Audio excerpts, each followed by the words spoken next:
Good morning, sixth grade. I hope everybody's doing well. I'm going to go ahead and explain lesson 13.4 so everybody can kind of chill out a little bit. My goal is to be able to make a small video every day. So hopefully tomorrow I'll have this posted before you actually start your work. You just have to bear with me. I'm still learning how to do all this YouTube stuff. So just give me a little bit of time and I promise I'm going to get the hang of it. So today we're going to work on area of composite figures. Now notice that I skipped lesson 13.3 for a reason. We'll kind of get back to that. But there's some algebra involved that I want to kind of be there. So we're going to put that one on hold for a minute.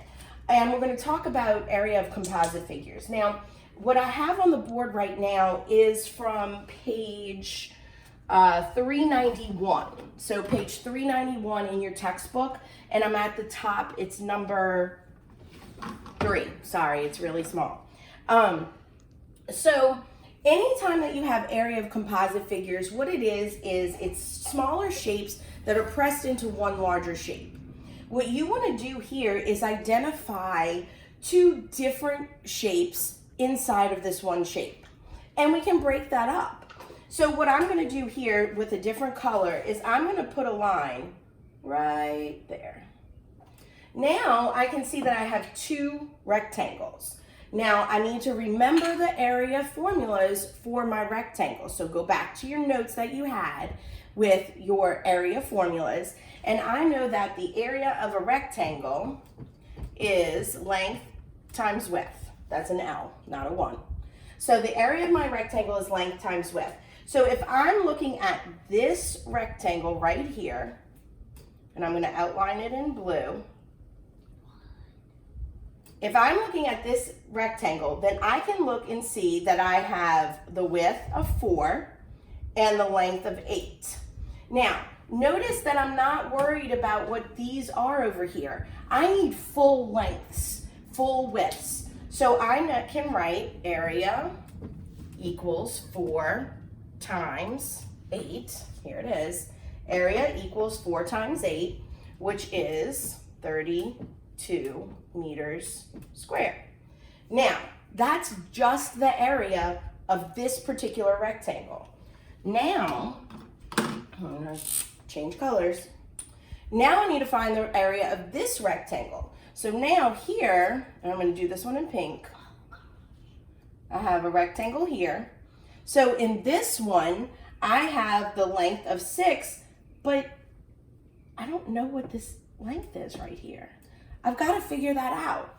So I need to think, okay, well, I know I have to do area equals 6 times something, but I don't know what that something is. So let's take a look at what do I know? What do I know for sure? Well, I know that from here to here is 3. And I know that from here to here is 3. So what I'm missing is that this spot right here, which is the same as this spot right there, which is the length that I'm looking for.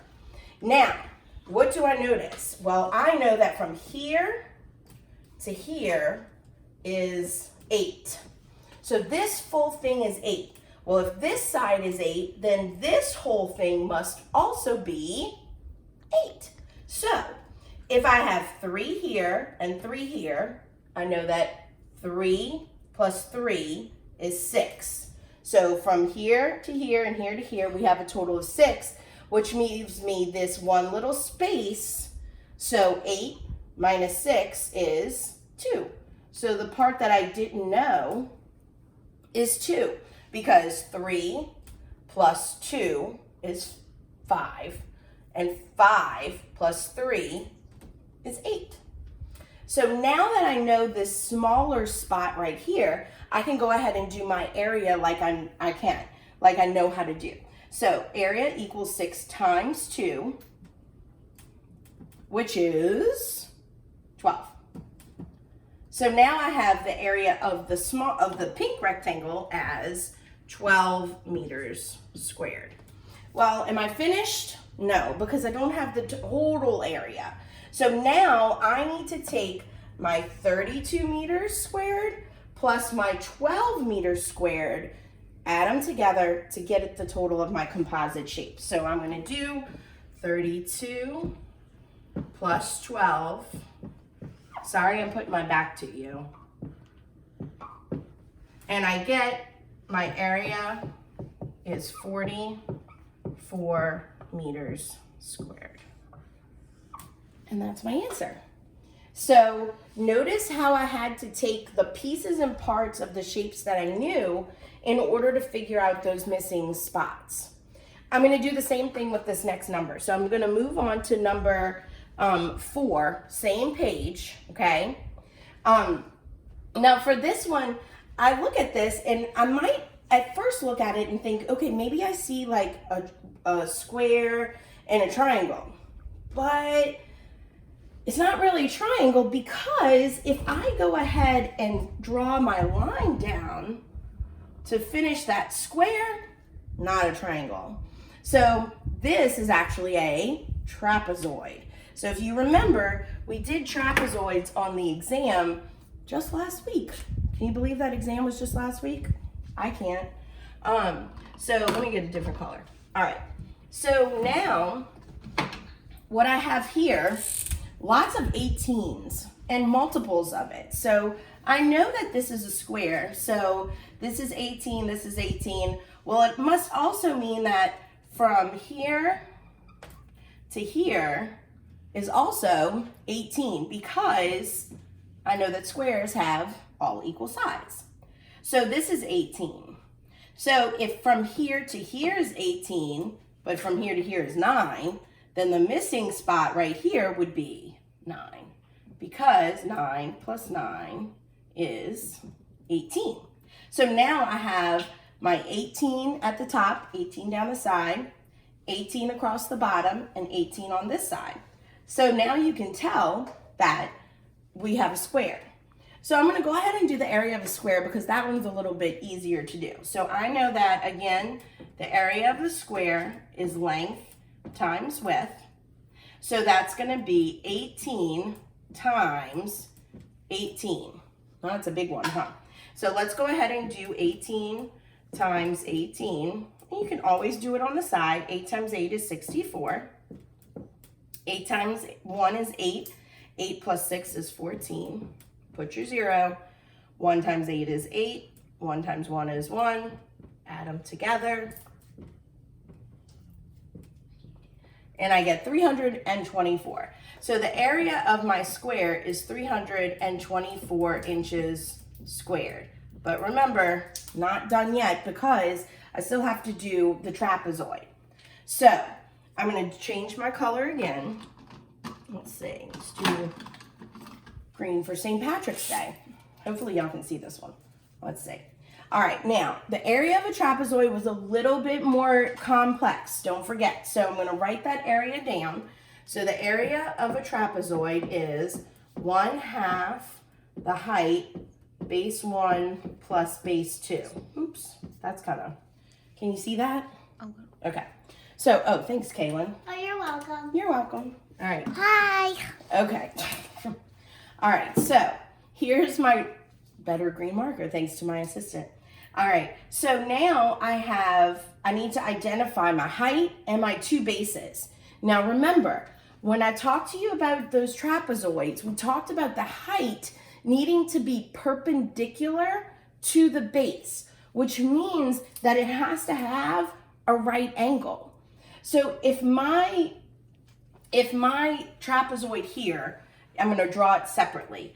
It looks like this.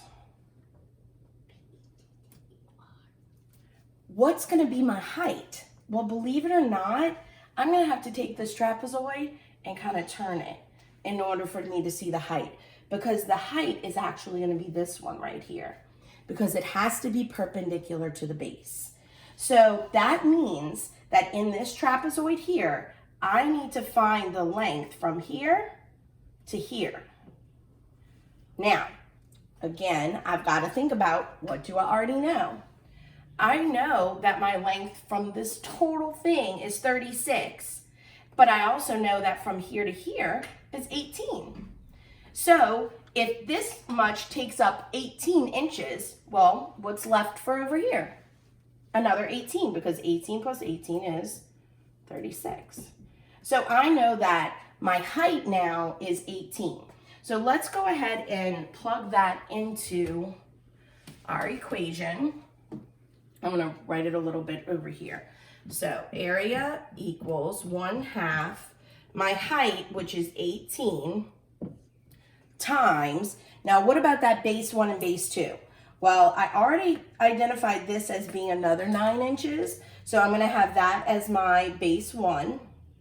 And then here's my other base here, so this will be my base 2. So I'm gonna have my base 1 is 9 plus my base 2, which is 18, okay.